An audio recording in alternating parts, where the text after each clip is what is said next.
Sofia Valdez, Future Prez by Andrea Beaty, illustrated by David Roberts. Sophia was a baby who got things done, helping her family before she turned 1.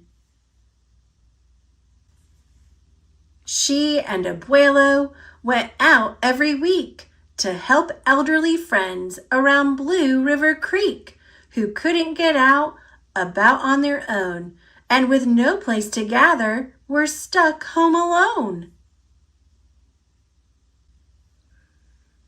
Raking the leaves, taking pets for a walk, or just dropping by for a treat and a talk, Sofia Valdez did as much as she could for her family and friends and her whole neighborhood.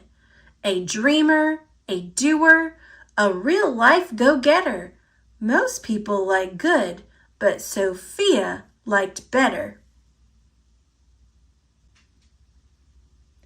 Each morning, Abuelo walked Sophia to class. They walked home again along Blue River Pass, making plans, munching cookies, Abuelo and girl, except for that Tuesday when Pup saw the squirrel. With a howl, Pup took off, racing all through the town, over, under, beneath, and around. Sophia scrambled to try to keep up with the hollering and the bellowing of Pup. Up the squirrel ran to the top of a hill made of leftover junk for the local landfill. They reached the tip-top to that mountain of trash, which jiggled and broke with an ear-splitting crash. Down they all tumbled and hit with a thud on a moldy old pumpkin surrounded by mud. "Ouch!" cried Abuelo. He struggled to stand. "A dangerous mess," he said, grasping her hand. The next day, Sophia walked to school solo, but it wasn't the same without her Abuelo. "This is not right," declared young Sophia, who glared at Mount Trashmore and got an idea. The very next morning, at 1/2 dawn, she planted a sign at the front of the lawn. She stood back and smiled, and Pup gave a bark. "Get rid of Mount Trashmore. Let's build a new park."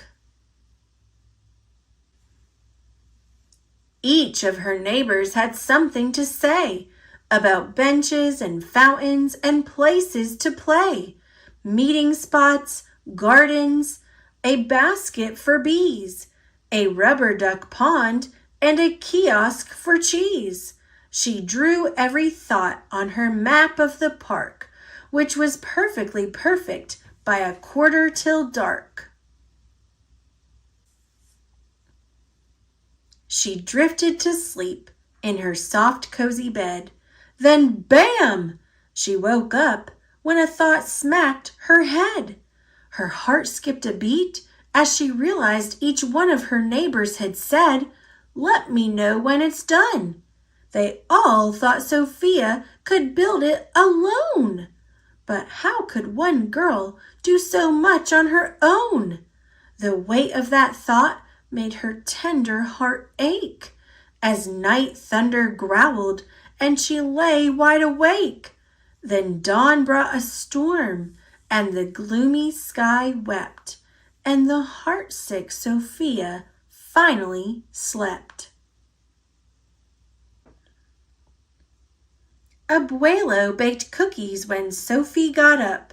He gave her a bag full and sneaked one to Pup.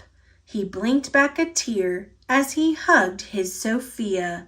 "For courage," he whispered, "Te amo mi vida."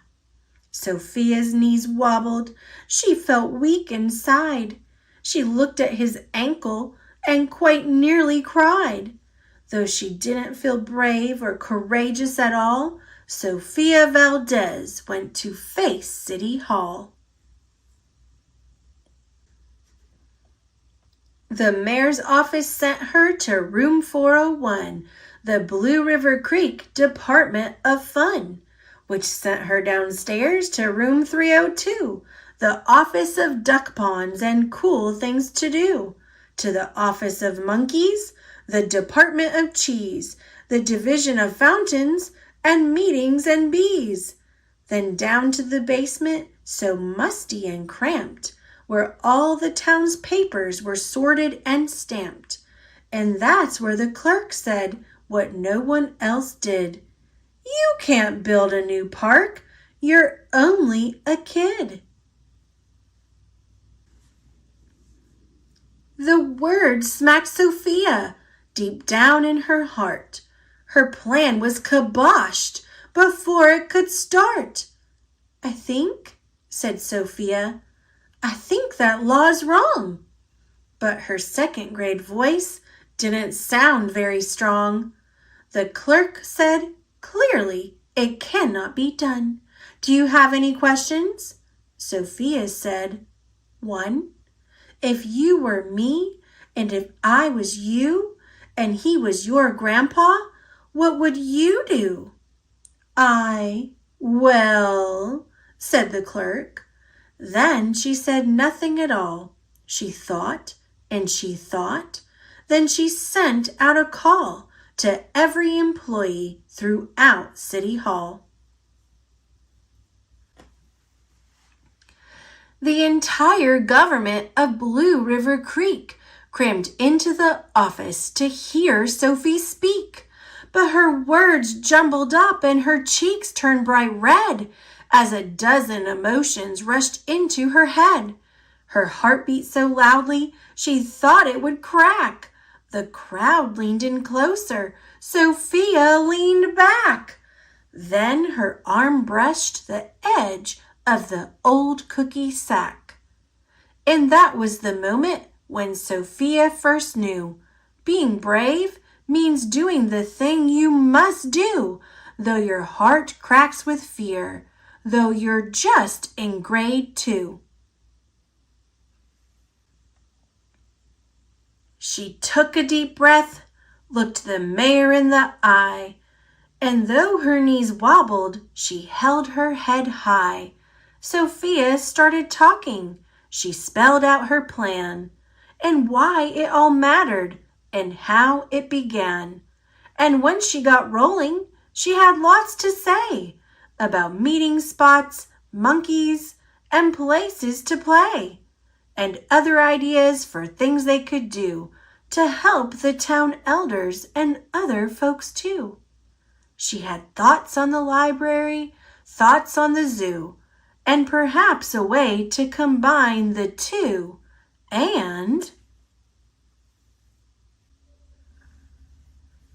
All right, cried the mayor, go start a petition. If the town wants a new park, we'll form a commission. And so young Sophia got right to work with some help from her family and pup and the clerk. Then others joined in, not all, but a few, like Miss Lila Greer and the kids in grade 2. There were hearings and surveys and taxes to figure, then bulldozers, cranes, and a blue bigger digger. They all built that park. That's how it got done, with the hard work of, by, and for everyone. But it began with the dream of one person, just one, who laced up her shoes and then led the way to help Blue River Creek get a new place to play. Now every evening till long after dark, the town comes together at Citizens Park. They all hold this truth to be self-evident, that Sofia Valdez could grow up to be president. Until then, Sophia, that real-life go-getter, helps Blue River Creek get better and better.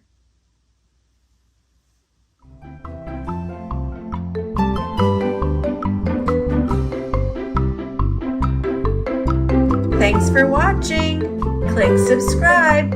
See you later, alligator.